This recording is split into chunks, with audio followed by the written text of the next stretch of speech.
Bienvenidos una semana más a nuestro noticiero semanal de Radio Internacional de Noticias. La policía egipcia interviene para impedir que China argumentaron en Nueva York ante la comisión. Como noticias nacionales presentamos Medio centenar de asociaciones pro vida han convocado a facilitar datos precisos al respecto a la... Terminaremos con noticias de la Santa Sede.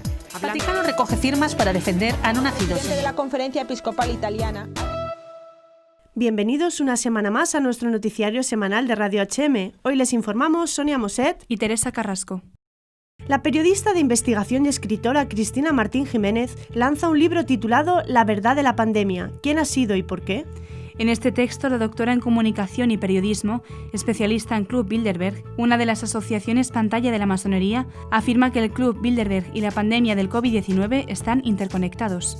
La élite del poder tiene miedo a la rebelión de las masas y al considerarlas peligrosas para su posición de privilegio, diseñan distintas estrategias, entre ellas las pandemias, para crear ofensivas psicológicas contra los pueblos, y lanzan estas ofensivas de un modo sutil y discreto para que las personas incautas ignoren que están siendo atacadas. Tras el diseño de estas estrategias en el laboratorio elitista, el plan es conocido solo por un grupo de personas muy reducido y estratégicamente ubicadas en posiciones de mando ejecutivo de organizaciones supranacionales como la ONU y sus distintas agencias, como FAO, OMS, OMC, ONU Mujeres, UNICEF, OTAN, FMI, etc., y en los departamentos de universidades, cuyos estudios subvencionan los laboratorios farmacéuticos. Utilizan para sus fines los medios de comunicación de los que son dueños, de las fundaciones filantrópicas que pertenecen o tienen relación con el Club Bilderberg, del sector militar y de los tertulianos de televisión, famosos, músicos, escritores y gobiernos que les son afines. Así crean redes interconectadas donde los integrantes se unen a ellas por distintos motivos, en algunos casos porque pagan sus salarios, en otros porque coinciden ideológicamente, y así, siendo propietarios de los grandes conglomerados de información y entretenimiento, controlan el mensaje que recibe la ciudadanía. Sus medios de comunicación solo entrevistan a los científicos que pertenecen a la red. La selección de entrevistados ya es manipulación. En definitiva, es la estrategia de Goebbels, repetir la misma mentira por distintas vías. Científicos famosos, políticos, directivos, filántropos y pseudointelectuales. Esta investigadora no tiene duda de que el tema de la pandemia es un elemento metodológico y una ofensiva psicológica utilizada por los gobiernos al servicio de esta élite para amedrentar a los ciudadanos y tenerlos controlados en casa hasta que la situación sea tan caótica que aceptemos el gobierno mundial y un reducido grupo que aparecerán como la solución a todos los problemas que surgen a nivel mundial: crisis económica, pandemias, terrorismo, cambio climático, desigualdad, etc. Cristina Martín argumenta que la táctica de la pandemia es un arma de guerra y que se puede observar que está desembocando en la formación de dos bloques. Por un lado, el eje, el de los alineados con la China de Xi Jinping, los filántropos anti-Trump, la Francia de Macron, Rutte en Holanda, el presidente de Ghana, los organismos internacionales como la OMS, Irán, Pakistán y, por otro, la administración Trump, el Brasil de Bolsonaro, la Hungría de Orbán, la India de Ram Nath Kovind, la Bielorrusia de Alexander Grigorievich Lukashenko, es decir, los que se niegan a aceptar el chantaje de la agenda globalista de las élites, y sostiene que hay que seguir observando porque en el desarrollo de esta tercera fase puede haber cambios y movimientos entre las alianzas de partida. Se sabe cómo empiezan las guerras, pero no cómo acaban. Ante la pregunta de si está documentada para decir tales cosas, la escritora contesta: mis lectores ya saben que la parte más sólida de mis libros es la documentación. Soy una científica, doctora en comunicación periodismo, con la primera tesis crítica sobre el Club Bilderberg. Nos han perseguido, silenciado y ridiculizado en los medios de comunicación y sus redes sociales. No solo a mí como periodista de investigación, sino a médicos, científicos y ciudadanos en una nueva caza de brujas para quemarnos en la hoguera a todos aquellos que planteemos dudas acerca de la verdad oficial. La persecución de la verdad solo se da en regímenes totalitarios. Ya vengo denunciando desde hace tiempo que el globalismo es el nuevo totalitarismo. Este contiene lo peor de los sistemas previos: capitalismo, comunismo, socialismo, liberalismo y la teología de la liberación, pues también han diseñado su religión única, la Carta de la Tierra de la ONU. Junto con la Agenda 2030, los Objetivos de Desarrollo Sostenible son instrumentos de presión a los más vulnerables y siempre le toca a los mismos. No podemos callar ante esto. Frente a las leyes injustas, nuestro deber moral es desobedecer. Ante el abuso de los gobernantes existe el derecho de rebelión. Comenzamos con las noticias de interés internacional. Argentina. Encuentros virtuales del Cuarto Congreso Mariano Nacional. México. Eduardo Verástegui anuncia estreno de tráiler de su nueva película. Escocia. Citar la Biblia o el catecismo puede considerarse un delito. México. Triunfo de la vida y rechazo del aborto en Suprema Corte. Pasaremos después a las noticias nacionales. Éxito en taquilla de Mi hermano persigue dinosaurios. Reivindican el carácter de mezquita de la Catedral de Córdoba. Muro de donación a Cáritas en centros comerciales. Y por último comentaremos algunas de las noticias más destacadas de la Santa Sede. Padre Matt Guiney, fundador de los Caballeros de Colón, futuro beato. El Papa prescinde de otro secretario personal. China hackea computadoras del Vaticano. Este sábado 1 de agosto comenzó el primero de 11 encuentros virtuales organizados por el equipo del Cuarto Congreso Mariano Nacional de Argentina. La instancia se realizará durante agosto y septiembre y tiene como objetivo dar continuidad a las celebraciones del Año Mariano Nacional por los 400 años de la presencia de la Virgen del Valle en Catamarca. El obispo de Catamarca, Monseñor Luis Urbán, precisó que en coordinación con los obispos de la región noroeste se ha querido animar el Año Mariano Nacional hasta el 8 de diciembre, creando este espacio de animación y encuentro. Además, se aprovecha este tiempo de uso de los medios de comunicación y las redes sociales para seguir animando a todos a que vivamos intensamente este Año Mariano Nacional y que esto nos vaya preparando también para celebrar los 400 años de la Virgen de Luján en el 2030. Lo importante es que instalemos en nuestra sociedad la figura de María, quien nos va a ayudar a superar tantas dificultades. La Virgen nos puede ir guiando para que seamos hijos suyos, hijos de Dios, verdaderamente hermanos entre nosotros, aseguró Monseñor Urbán. En tanto, uno de los organizadores, el padre Julio Murúa, explicó que como no se pudo realizar el congreso de modo presencial debido a la pandemia, hemos usado la creatividad para armar esta propuesta de carácter virtual que se llama Espacio de Animación y Encuentro Virtual, dividida en 3 áreas, una de reflexión y encuentro, otra celebrativa y cultural y la tercera de animación. Una de las ponencias estará impartida por Cecilia Sturla, directora del Instituto de Familia y la Vida de Juan Pablo II, de la Universidad Católica de Salta, con la temática María, Mujer y Madre. También participará el padre Alessandre Agui Mello, secretario del Dicasterio para los Laicos, la Familia y la Vida de la Santa Sede, con el tema La Mariología del Papa Francisco y la Piedad Popular. El padre Raúl Goitea manifestó que el área de celebración incluye todas las actividades litúrgicas desde el 16 de julio hasta el 8 de diciembre, las fiestas marianas de los santuarios que comienza el 15 de agosto en Luján y también las actividades culturales y homenajes a la Virgen que se realizan en distintos lugares. En tanto, el área de animación proyectará todo el esquema de los 7 valles, como el de los carismas, de la esperanza, de los santos argentinos, de las advocaciones marianas y de los artistas católicos con actividades dirigidas especialmente para los jóvenes, niños y peregrinos.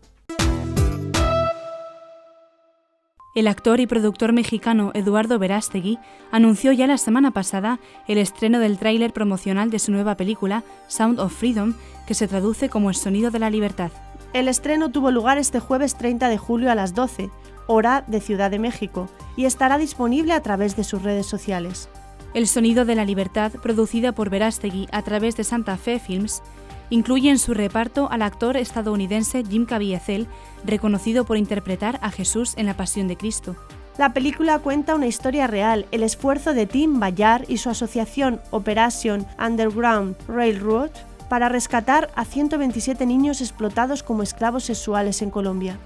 Jim Caviezel, que interpretó a Jesús en La Pasión de Mel Gibson, encarna aquí a Tim Ballard, que dejó su trabajo en la CIA para dedicarse a rescatar niños y jóvenes de la explotación sexual, ayudado por otros antiguos agentes de seguridad o de servicios especiales del ejército. La película será grabada en su totalidad en Colombia y está dirigida por el mexicano Alejandro Monteverde, quien también fue director de películas como El Gran Pequeño, Little Boy y Bella. Entre los objetivos de la película se encuentra generar un movimiento global de conciencia, prevención, rescate, rehabilitación, empoderamiento e integración de menores víctimas de explotación sexual. En mayo de 2019, Verástegui le presentó su proyecto al Papa Francisco y le pidió sus oraciones por la nueva película. Los cristianos corren el riesgo de ser procesados por citar la Biblia o el Catecismo de la Iglesia Católica si el Parlamento escocés aprueba una nueva legislación para penalizar la incitación al odio. El proyecto de ley que tipificaría como delito el comportamiento amenazador, abusivo o insultante, o la comunicación de material amenazador, abusivo o insultante que tenga por objeto incitar al odio contra un grupo protegido o que sea probable que cause odio, se encuentra actualmente en el Parlamento escocés. Los críticos dicen que el proyecto de ley podría dar lugar a que se acusara a las personas de exponer la enseñanza cristiana tradicional o incluso de poseer material considerado ofensivo.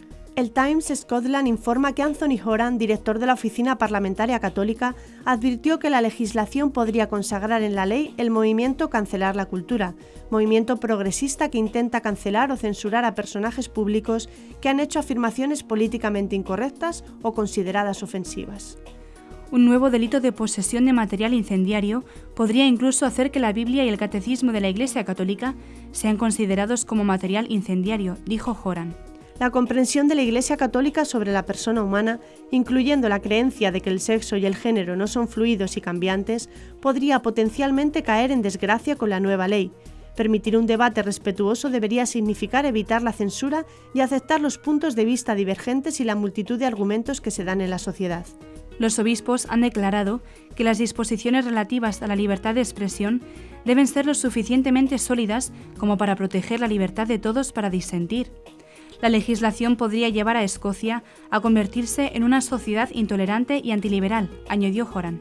Aunque reconocen que suscitar el odio es moralmente incorrecto y apoyan las medidas para desalentar y condenar ese comportamiento, los obispos católicos de Escocia han expresado su preocupación por la falta de claridad en torno a las definiciones y el umbral potencialmente bajo para considerar que se da un delito, lo que temen que podría dar lugar a un diluvio de reclamaciones vejatorias. El gobierno escocés ha defendido el proyecto de ley. Su portavoz ha declarado que el proyecto de ley sigue permitiendo a la gente expresar opiniones controvertidas, desafiantes u ofensivas, siempre que no se haga de forma amenazadora o abusiva, con la intención o la probabilidad de fomentar el odio. La Conferencia del Episcopado Mexicano celebró este 29 de julio el rechazo de un proyecto que podía abrir las puertas a la despenalización del aborto en todo México. A través de su cuenta en Twitter, la Conferencia del Episcopado Mexicano aseguró que hoy en México triunfa la cultura de la vida y agradeció a todos y a cada uno de los que se unieron para orar y levantar la voz. ¡Viva la vida! Por 4 votos contra 1, este 29 de julio la Suprema Corte de Justicia de la Nación rechazó un proyecto que pretendía ordenar al Congreso del Estado de Veracruz que despenalice el aborto hasta las 12 semanas de gestación. De haber recibido un fallo favorable en la Suprema Corte de Justicia, se hubieran abierto las puertas a la despenalización del aborto en todo el país. El proyecto fue presentado ante la Suprema Corte de Justicia de la Nación por el ministro Juan Luis González Alcántara Carrancá, propuesto para la Suprema Corte en 2018 por el presidente de México, Andrés Manuel López Obrador. Finalmente, González Alcántara Carrancá fue el único que votó a favor. Los ministros Norma Lucía Piña Hernández, Margarita Ríos Farjat, Jorge Mario Pardo Rebolledo y Alfredo Gutiérrez Ortiz Mena votaron en contra del proyecto. El secretario general de la Conferencia Episcopal Mexicana y obispo auxiliar de Monterrey, Monseñor Alfonso Miranda Guardiola, publicó esta tarde en Twitter el mensaje «Gracias, bendito sea Dios», #sí a la vida. La Archidiócesis Primada de México celebró que hoy ganó la vida en Veracruz y en el propio país, gracias a que la Suprema Corte de Justicia de la Nación desechó el proyecto de despenalización del aborto en la entidad, al reconocer que esta práctica no es un derecho en ninguna ley, ni nacional ni internacional.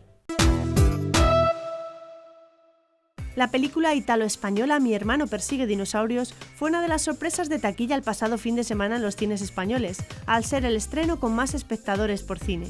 La película se estrenó en 58 salas españolas y ha logrado la mejor media de recaudación por copia entre los estrenos y la tercera mejor del país, solo por detrás de Superagente Maki y Scooby-Doo. Mi hermano persigue dinosaurios se ha colocado de este modo en el top 10 de la recaudación de España en el 7º lugar del ranking, con la diferencia de que lo ha hecho con medio centenar de copias y el resto de títulos que aparecen en esa lista doblan y hasta cuadriplican el número de cines a esta película. También, en ranking global de espectadores de cine, la cinta española se coloca como la tercera en número de espectadores. La película entra en su segundo fin de semana en 15 nuevas salas españolas y ya está en conversaciones para llegar a nuevas ciudades en los próximos días. La trama emotiva y divertida se centra en los líos en los que se mete un adolescente que intenta impresionar a una chica y ser aceptado por los malotes de un nuevo instituto, escondiendo que tiene un hermano con síndrome de Down, pero precisamente ese hermano es quien le acepta incondicionalmente. Se basa en un libro bestseller que escribió el protagonista real de los hechos, en el que describía su historia con su hermano pequeño, Gio, popularizado por unos vídeos de YouTube. Convertida en película, esta historia se convirtió en un fenómeno social y de taquilla en Italia, al estilo de Campeones en España. Fue la tercera película italiana más vista de 2019. El islamismo está utilizando la conversión de Santa Sofía en mezquita para reactivar el discurso reivindicatorio sobre la mezquita catedral de Córdoba. Así lo plantea un informe elaborado para el Instituto de Seguridad y Cultura por Carlos Echeverría, profesor de Relaciones Internacionales en la UNED. El informe de Estambul a Córdoba, los símbolos del islamismo, publicado por el Instituto de Seguridad y Cultura y elaborado por Carlos Echeverría Jesús, profesor de Relaciones Internacionales de la UNED, aboca por recuperar la cordura, situar las cosas en su justo lugar y abstenerse de mostrar posturas condescendientes e incluso entreguistas. El informe arroja 5 conclusiones. 1. Idealizar lo islámico más allá de reconocer un capítulo de la historia de España y de un importante legado cultural es un error, máxime en un momento en que las tendencias en el mundo musulmán avanzan en sentido contrario al de la interculturalidad. 2. El cambio de estatus de Santa Sofía, uno de los principales símbolos del pasado esplendor del Islam, esta vez en la figura del Imperio Otomano, va a producir una suerte de efecto llamada que, como ya se está viendo, revitalizará los discursos que reivindican la mezquita Catedral de Córdoba como edificio religioso musulmán. 3. Debates sobre la titularidad de la mezquita catedral, así como de la gestión y uso del edificio, alimentan a quienes buscan con fruición revertir la actual situación del edificio y que, al igual que se ha logrado con la Basílica de Santa Sofía, acoja de nuevo el rezo musulmán. 4. La práctica del culto doble en un espacio como el de la Mezquita Catedral de Córdoba resulta tremendamente compleja, cuando no del todo imposible, dada la presencia de iconografía cristiana en todo el espacio y de enterramientos en el recinto. Al igual que ocurre con Santa Sofía, supondría un peligro inasumible desde el punto de vista de conservación del monumento Patrimonio de la Humanidad. 5. La transformación de Santa Sofía en mezquita supone un torpedo directo a la línea de flotación del equilibrio interreligioso, no solo de cara al catolicismo, sino sobre todo en relación con la Iglesia ortodoxa, tanto en Grecia, con lo que ello supone en términos geopolíticos respecto a Turquía, como en menor medida en Rusia, un contexto en el que la mezquita Catedral de Córdoba se sitúa de nuevo en el centro de un debate artificial promovido por quienes quieren lograr recuperar dicho espacio para el Islam. La Maquinista, un centro comercial en Barcelona, es pionera desde el 16 de julio de una iniciativa que URW, Unibail Rodamco Westfield, va a implantar en los 8 grandes centros comerciales de los que es titular, como La Vaguada, Parque Sur y Equinoccio en Madrid. Se trata de la campaña Cada Gesto Cuenta, destinada a recaudar fondos para las familias más afectadas por la crisis económica de la pandemia. Con el Banco Sabadell y Neocomplus como socios logísticos, los donativos se destinan al suministro de alimentos y a cubrir gastos domésticos a través de las Cáritas diocesanas de Madrid, Barcelona, Getafe, Valencia y San Sebastián. La campaña estará activa durante 4 meses para apoyar a las familias más afectadas por el COVID-19. Consiste en la instalación de un muro de donación para que los clientes del centro comercial puedan hacer efectiva la cantidad que deseen, entre 5 y 45 euros, de forma sencilla y segura, tanto con tarjeta de crédito como de débito. Los destinatarios de esta ayuda serán los vecinos de cada centro en situación de exclusión social y para cubrir sus necesidades básicas, personalizando esa ayuda a través de proyectos de Cáritas. Por ejemplo, en el caso de los centros de Barcelona, La Maquinista, Esplau y Glories serán asignados al programa de Cáritas Barcelona, servicio de ayuda económica, con el que se pretende cubrir aquellas necesidades más urgentes que resultan determinantes para mejorar las condiciones de vida de las personas más vulnerables. La directora de operaciones de URW España, Letizia Ferrazzi, ha querido remarcar la importancia de esta campaña para ayudar a las personas más desfavorecidas y ha agradecido a los socios que han apoyado esta campaña de URW. Estos meses están siendo tremendamente difíciles para todos. Por esta razón, es fundamental que empresas como URW se apoyen en otros players líderes de su sector como Sabadell y Cáritas para sumar fuerzas y poder ayudar a las comunidades en las que estamos presentes y que nos visitan diariamente. Por su parte, la subdirectora general y directora de Negocios Institucionales de Banco Sabadell, Blanca Montero, afirma que estamos orgullosos de participar en esta gran iniciativa de URW, aportando nuestra experiencia en la digitalización de productos y servicios herramientas para la obtención de donativos. Banco Sabadell ha sido pionero en la implantación de estos sistemas y seguiremos innovando para acompañar a las instituciones religiosas y del tercer sector en estos momentos en los que más que nunca la sociedad, personas y familias lo necesitan. Es uno de nuestros objetivos principales. Además, Santiago Portas, director del segmento de instituciones religiosas del banco, destaca la relevancia de que esta iniciativa canalice las ayudas a través de Cáritas, una entidad que tiene el foco puesto siempre en los colectivos más vulnerables. Espero que con este tridente que hemos formado, más las aportaciones de los clientes que visiten el centro comercial, contribuyamos a paliar las necesidades surgidas tras la crisis sanitaria del COVID. El padre Michael McGivney, fundador de la Orden de los Caballeros de Colón, será beato. El Papa Francisco ha aprobado la promulgación del decreto que reconoce un atributo milagroso a la intercesión del sacerdote que probablemente murió de tuberculosis en New Haven, Connecticut, en 1890 durante la epidemia de gripe que había azotado la ciudad. El milagro, informa un comunicado de los Caballeros de Colón, ocurrió en el 2015 y se refiere a un niño americano mientras estaba dentro del útero de la madre. Su familia invocó al sacerdote y curó al feto de una enfermedad que ponía en peligro su vida. Su causa de beatificación se inició en 1997 en la arquidiócesis de Hartford. El padre Michael ha inspirado a generaciones de católicos a remangarse las mangas y poner en práctica su fe, dijo Carl Anderson, caballero supremo de la orden, comentando la noticia. Ha estado al frente de la promoción del papel de los laicos en la Iglesia. Hoy en día su espíritu sigue dando forma a la extraordinaria labor caritativa de los caballeros que siguen sirviendo a los sectores más marginados de la sociedad, como lo hizo con las viudas y los huérfanos en la década de 1880, añadió. El padre Michael también sigue siendo un importante modelo a seguir para los párrocos de todo el mundo y nos dejó un legado transformador de cooperación efectiva entre el laicado y el clero, señaló al conocer la noticia. Nacido en 1852 en Waterbury, Connecticut, de inmigrantes irlandeses, primogénito de 13 hijos, el padre Michael fue una figura prominente en la Iglesia de los Estados Unidos del siglo XIX.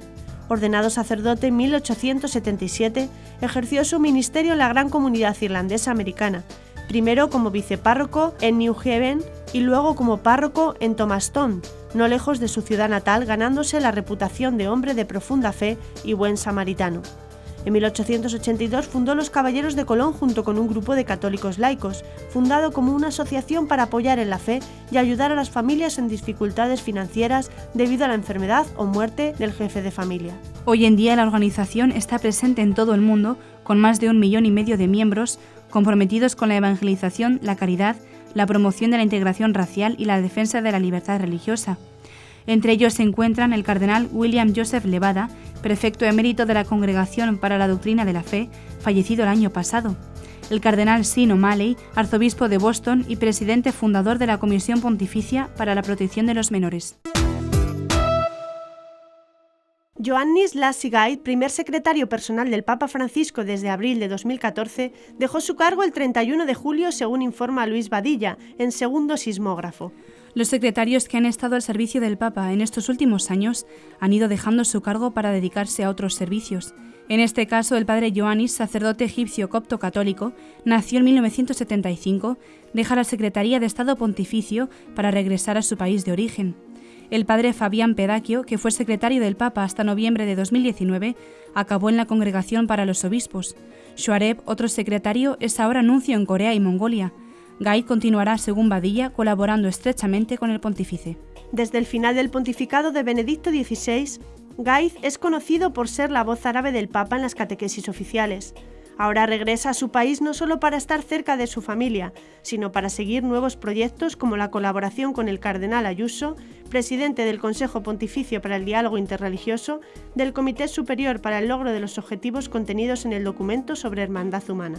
El Papa se queda con el cuarto y por ahora último secretario personal, el uruguayo Gonzalo Emilius, de 42 años, que desde el 26 de enero de 2020 sustituye a Fabián Pedacchio. Un grupo de investigadores tecnológicos informó que China habría hackeado al Vaticano en vistas a las negociaciones para la renovación del acuerdo provisional para el nombramiento de obispos, cuyo periodo de vigencia concluye en septiembre de este año, después de su firma en 2018.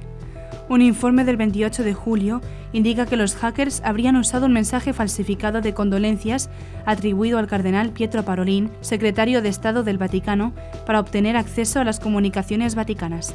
El informe fue realizado por el InSight Group, el grupo de investigadores de la compañía estadounidense de ciberseguridad Recorder Future. Los investigadores afirman haber descubierto una campaña de ciberespionaje atribuida a un grupo que se cree es financiado por el gobierno de China, conocido como Red Delta.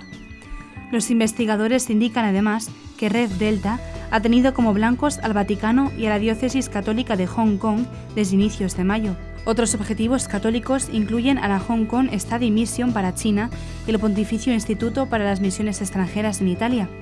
El informe destaca que estas organizaciones no han sido públicamente reportadas como objetivos de la actividad amenazante de grupos de China antes de esta campaña. La posible intrusión en el Vaticano ofrecería a Red Delta información sobre la posición para negociar de la Santa Sede antes de la renovación del acuerdo en septiembre de 2020.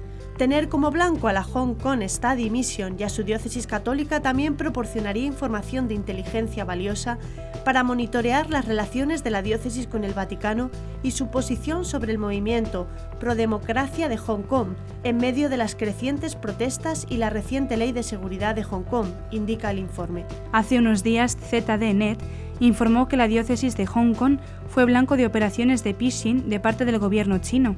Se conoce como phishing a la petición del ingreso de alguna clave para la instalación del malware o virus informático.